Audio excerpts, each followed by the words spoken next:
Bharatiya Janata party के निवर्तमान अध्यक्ष डॉक्टर जोशी जी, श्रद्धेय राजमाता जी, परमादरणीय श्री वाजपेयी जी, श्री सिकंदर बख्श जी, मंच पर बैठे हुए पार्टी के नेतागण, आज के इस समारोह में सम्मिलित देश भर से आए हुए पार्टी की राष्ट्रीय परिषद के सदस्यगण, अन्य विशिष्ट आमंत्रित गण और बेंगलोर निवासी बहनों और भाइयों, स्वागत अध्यक्ष जिस समय बोल रहे थे तो किसी ने बीच में उन्हें कहा कि आप कन्नड़ में ही अपना भाषण जारी रखिए, अंग्रेजी मत बोलिए। उनके लिए सुविधा थी या कन्नड़ में बोलना या अंग्रेजी में बोलना। डॉक्टर जोशी जी के लिए सुविधा थी या अंग्रेजी में बोलना या हिंदी में बोलना। मैं सोचता हूं जब भी कभी बेंगलोर में बोलता हूं तो सदैव स्मरण आता है कि अगर इमरजेंसी 6-8 महीने और रहती तो संभव है कि मैं कुछ कन्नड़ में बोल पाता, क्योंकि कारावास के अंतिम दिनों में ही सीखने के लिए लगवाइएगा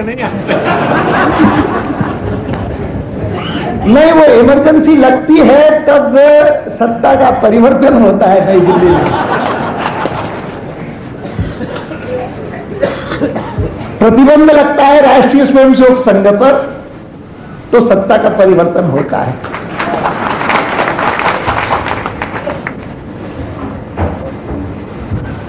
मैं बहुत आभारी हूं राष्ट्रीय परिषद के सभी सदस्यों का कि मुझ पर विश्वास प्रकट किया और पार्टी के इस महान पार्टी के अध्यक्ष पद की जवाबदारी मुझे सौंपी।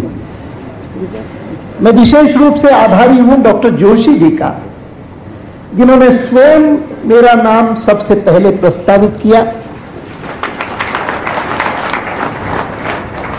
मुझे स्मरण है कि जब जयपुर में उन्होंने कार्य संभाला था तब फोकस कश्मीर पर था और कश्मीर पर फोकस ही नहीं रखा है उन्होंने। उनके नेतृत्व में पार्टी ने कश्मीर की परिस्थिति के बारे में सारे देश को प्रशिक्षित करने के लिए, सारे देश को उस संकट से परिचित करवाने के लिए एक ऐतिहासिक एकता यात्रा का आयोजन किया और आरंभ उससे किया। बीच के कार्यकाल में अनेक उपलब्धियां करते हुए जिस समय उनका कार्यकाल समाप्त हो रहा है, उस समय जिस प्रकार से कश्मीर की समस्या देश की एकता के साथ जुड़ी हुई है, वैसे एक दूसरे विषय पर जब हमारा ये बेंगलोर अधिवेशन हो रहा है तब सारे देश का ध्यान भारतीय जनता पार्टी ने केंद्रित किया है और वह है भ्रष्टाचार। देश की एकता पर संकट, उसके खिलाफ अगर लड़ने वाले, उसके लिए प्राणपण से अपना बलिदान देने वाले भारतीय जनता पार्टी के कार्यकर्ता हैं, तो उसी प्रकार से सार्वजनिक जीवन में शुद्धता लाने के लिए चाहे जितना हमको बलिदान करना पड़े वह करने के लिए तत्पर भारतीय जनता पार्टी के कार्यकर्ता हैं।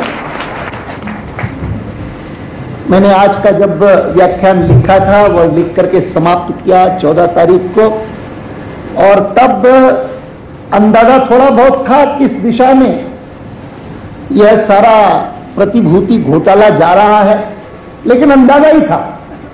यह कल्पना नहीं थी कि यहां पहुंचेंगे। तो अचानक पहले दिन बहुत सारे पत्रकार जो हमारे साथ आए थे वो पहले दिन जैसे ही खबर आई तो कहने लगे कि अब तो बेंगलोर की ओर ध्यान ही नहीं गया, अब तो बेंगलोर की बजाय लोगों का, देश का ध्यान जो है वो बंबई की ओर जा रहा है या दिल्ली की ओर जा रहा है। तो उनमें से कुछ लोग तो कहने लगे कि हम तो दिल्ली वापस लौट रहे हैं। लेकिन मैं धन्यवाद देना चाहूंगा दिल्ली का, जिन्होंने सार्वजनिक रूप से इन पत्रकारों को संकेत दिया कि आप दिल्ली मत आइए। इस संदर्भ में भी पूरा का पूरा ध्यान जो है वो बेंगलोर में ही लगाए रखिए। सचमुच कल शाम को जिस समय मुझे वह मिला हमको प्रस्ताव सारा कार्य समिति का, कांग्रेस पार्टी के, लंबा प्रस्ताव, और मैं देखने लगा वो प्रस्ताव प्रतिभूति घोटाले के बारे में नहीं है, वह प्रस्ताव तो भारतीय जनता पार्टी के बारे में पूरा पढ़ा मैंने। आखिर तो प्रतिभूति घोटाले के संदर्भ में आरोप लगाए गए थे सरकार पर ही नहीं, प्रधानमंत्री पर। और यह समझना गलत होगा कि आरोप केवल यहां तक सीमित है कि प्रधानमंत्री को किसी ने 1 करोड़ रुपए चुनाव के लिए दिए। यह भी प्रधानमंत्री के स्तर पर यह भी गंभीर आरोप है। लेकिन वास्तविक आरोप जो लगाया गया वह केवल मात्र इतना नहीं था कि 1 करोड़ रुपए दिया, लेकिन वास्तविक आरोप यह था कि प्रतिभूति घोटाला जिस कारण से हुआ, जिस प्रकार से हुआ, उसकी पूरी जानकारी प्रधानमंत्री को दी गई और प्रधानमंत्री ने उसको आशीर्वाद दिया। अब यह आरोप सही है कि नहीं है मैं नहीं जानता, लेकिन आरोप यह है, उसकी गंभीरता इस कारण है, केवल इस कारण नहीं है कि 1 करोड़ रुपए दिया। क्योंकि अगर प्रधानमंत्री ने जो कुछ उन्होंने लिखा है अपने एफिडेविट में, कहा कि नहीं कहा, ये तो कोई जांच करे, कोई निष्पक्ष अथॉरिटी जांच करे, और वो निष्पक्ष अथॉरिटी जांच करने के लिए अवसर हो जब उस पद पर वह व्यक्ति न हो कि जिसके ऊपर आरोप है। मैं ये मानता हूं कि कांग्रेस पार्टी का यह प्रस्ताव एक सार्वजनिक स्वीकृति है कि आज भ्रष्टाचार के खिलाफ कोई प्रबल प्रहरी है, कोई प्रबल विरोधी है। तो जिस प्रकार से जयप्रकाश नारायण 1974-75 में थे, तो उस समय संपूर्ण क्रांति के आंदोलन का केंद्र बिंदु था भ्रष्टाचार। भ्रष्टाचार प्रशासन में, भ्रष्टाचार चुनाव में, भ्रष्टाचार शिक्षा में, और संपूर्ण क्रांति लाने का उन्होंने संकल्प किया। मुझे याद है उन दिनों में जितने प्रस्ताव कांग्रेस पार्टी की ओर से पारित होते थे, उन कांग्रेस पार्टी के प्रस्ताव पर गुस्सा निकलता था जयप्रकाश नारायण। यद्यपि उस आंदोलन में भारतीय जनसंघ ने, हम सब लोग उस समय भारतीय जनसंघ में थे, उन्होंने बहुत योगदान दिया, लेकिन जनसंघ पर इतना गुस्सा नहीं निकलता था। जयप्रकाश नारायण ऐसे सेना में बगावत करवा रहे हैं, पुलिस में बगावत कर रहे हैं, दुनिया भर के आरोप जयप्रकाश नारायण पर लगाए जाते थे। प्रस्ताव में आक्रमण का केंद्र बिंदु लोकनायक जयप्रकाश नारायण।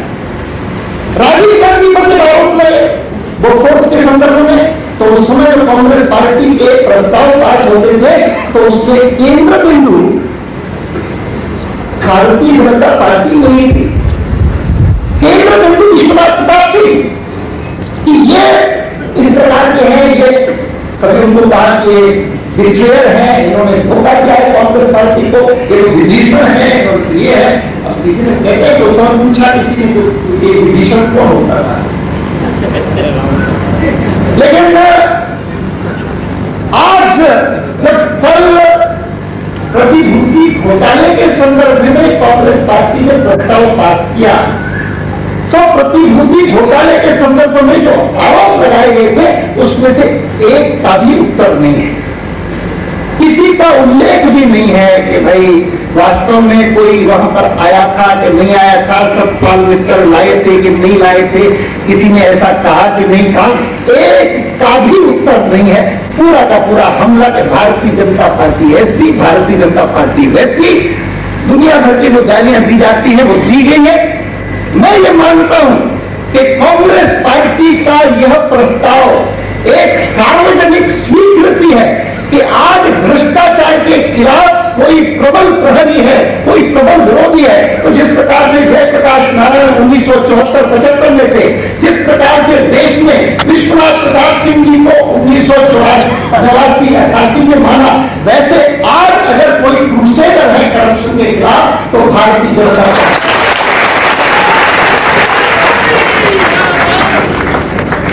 और इसलिए ये जो गुस्सा है हमारे ऊपर, वह गुस्सा उसको सही संदर्भ में सही रूप में समझना चाहिए, पहचानना चाहिए और धन्यवाद देना चाहिए कांग्रेस पार्टी को इस प्रस्ताव में।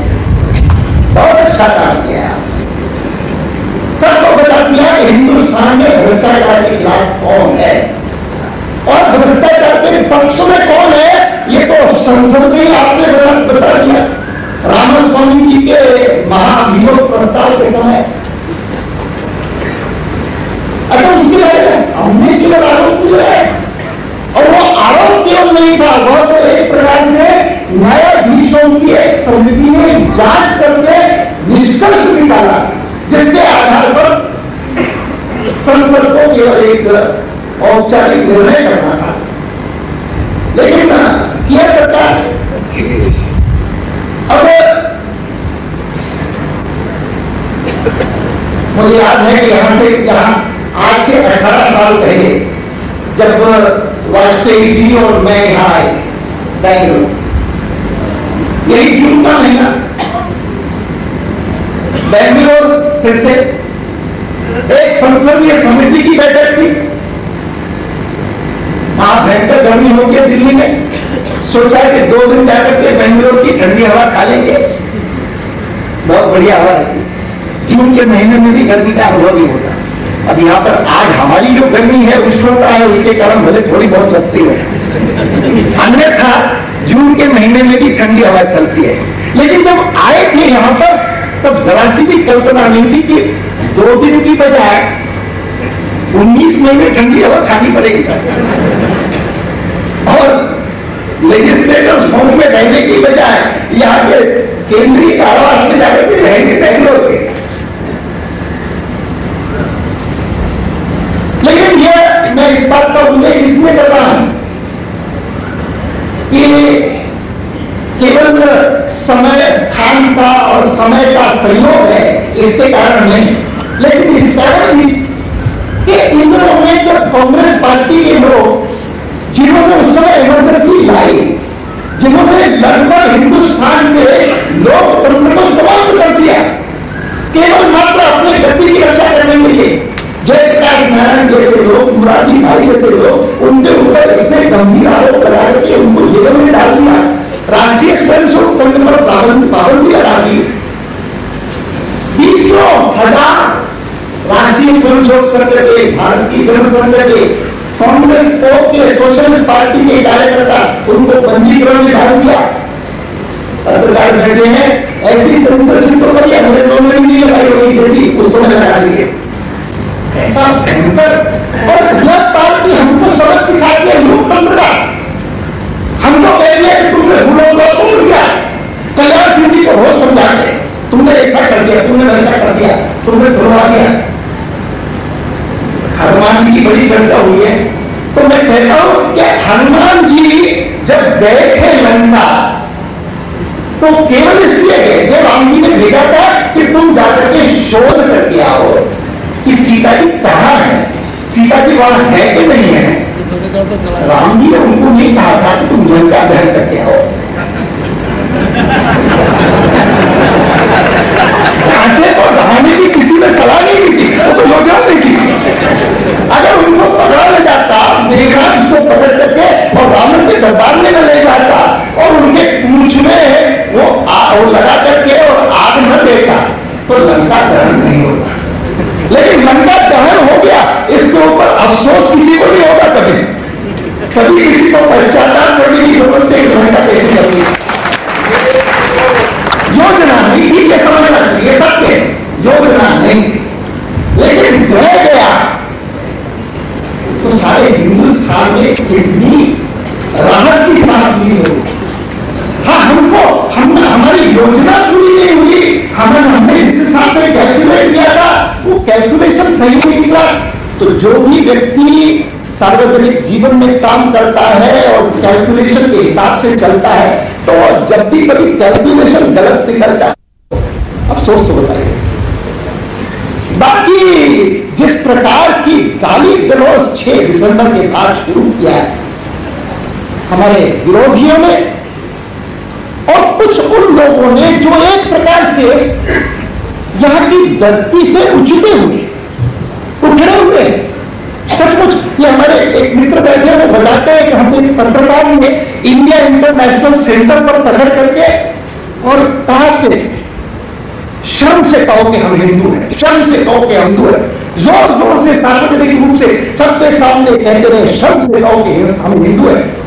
आप कल्पना नहीं कर सकते कि इस प्रकार के संगठन या इस प्रकार के व्यक्ति जो इस प्रकार की भाषा बोलते रहे हैं, जो एक प्रकार से सार्वजनिक रूप से हमारी जड़ें इस धरती में नहीं है, इस बात को बखानते हैं और सार्वजनिक रूप से इसका प्रचार करते हैं, उनके बारे में कितनी वितृष्णा, सेंस ऑफ रिवल्शन लोगों के मन में पैदा होता है। अच्छा, हमको लाभ होता है। लोग कहते हैं कि एक कमाल है, देश कैसा है, यह हिंदुस्तान है और उस हिंदुस्तान में हिंदू दृष्टिकोण या हिंदुत्व की बात करना अपराध हो गया। ये कैसा देश है?